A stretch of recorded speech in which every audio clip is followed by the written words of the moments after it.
What is in there for me today is the fact that I believe in my process. I don't believe in the, I believe in the means to an end and in the end in itself, no matter how you want to look at that. But the process itself that I'm putting in place matters a lot because it puts me in a position where I cannot be compromised,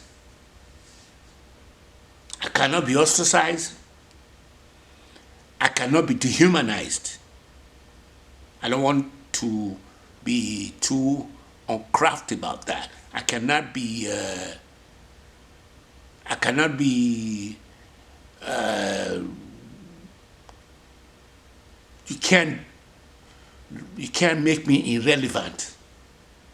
And for me to have done that, I have a book that is coming out that I want all those people that I am currently trying to say they want to take to the promised land. This might just be the promised land book, the book that's going to take us to the promised land. It's a novel that I'm going to tell you guys to start eyeballing yourself and thinking, how am I going to be able to buy the novel, and not to just buying it, but you're going to sell it to your own constituency. And you're going to, you will be getting cuts from the book because you get money from it. You just buy the book, and I wish you can make it almost like a pyramid scheme. You know, pyramid scheme is when you buy into like Mary Kay, you pay for the initial registration, you go back and sell the product to your friends, and your friends then go in and sell it to other of their friends. So at the time when you are going in, you already have $10 in place. But when these people sell to their friends, depending on how long that line of sales goes on, that's how much you get to make. But mine is not a pyramid scheme. Mine is organic in the sense that you go in, you buy the novel, sell it to your constituency, you get 25% for your buying, and then you read it, and then you sell it to your constituency, and you get, those your constituency get 25%. You don't get, you get 25% for referring them. And when those people buy and sell to other people, they get 25% again. All of a sudden, we're going to have what you call a lot of data. We're going to have a lot of data to manipulate. Why are you talking about data? The world is running on data. You're hearing about quantum, you're hearing about artificial intelligence, they run on data. Call them data dictionary. So that's what we are working on. Then you don't have to stop there. You are more than welcome to go and put in your, what you are working on currently. Like for example, I have Sister Aduni Ogbede in Nigeria working on the real estate industry, trying to sell some more. We can be able to assist her to be able to make more sales based on the algorithm. Like I told Brother Osaro today, I told him, I said, Nigeria has one problem, and the only problem Nigeria have is technological know-how. How do we take technological things to Nigeria and then use it to help Nigerian out so that Nigeria can become a sovereign country. Technology can do it. It can do it from the angle of the new paradigm shift of what they call the artificial intelligence and the quantum computer that we are all dealing with, which is an area where I intend to use as it kind of happened, is in the background. The foreground is what I'm currently working on, which is the the what you call the creative economy. There's constant shift of paradigm shift.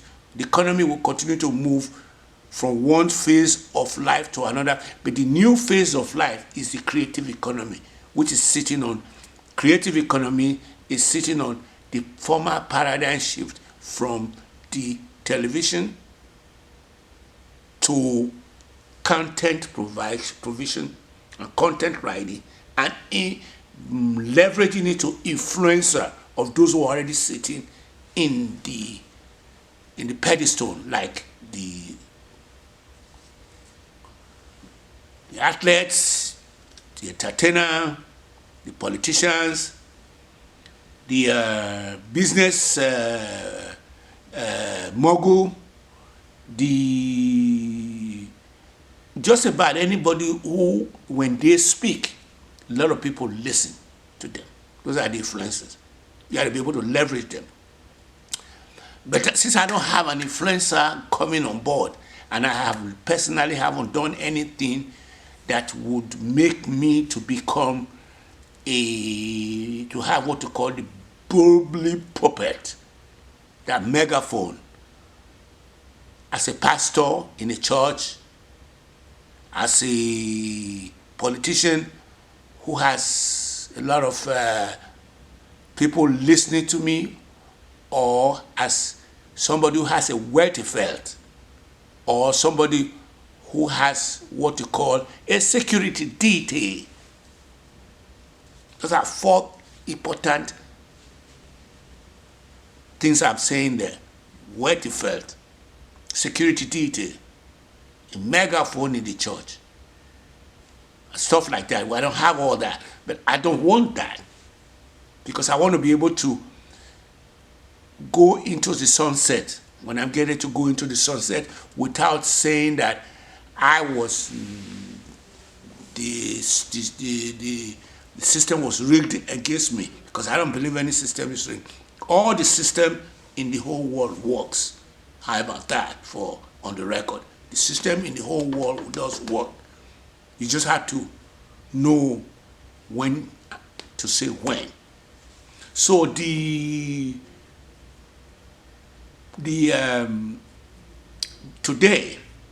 I didn't want to not to have where the Black History Month is celebrated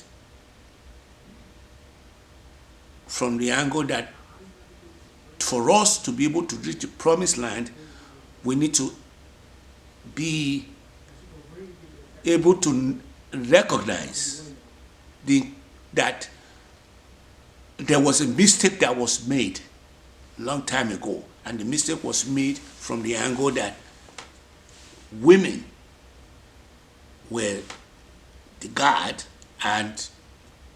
but there was a flip of coins in there where they become not the guard, and the guard were now the men guard. So we need to be able to move them. That's fluff on its own. What is not fluff is going to be what is practical, which is the voter registration and the voting for making a woman to become more of a person that will now be heading different nations. It doesn't really matter. And that's our game plan. The game plan is to be able to look for women all across the world to be able to become president of every nation. We're going to implement that in Nigeria on the auspices of the novel that we wrote, which is the climax, was how the protagonist went in and struggled.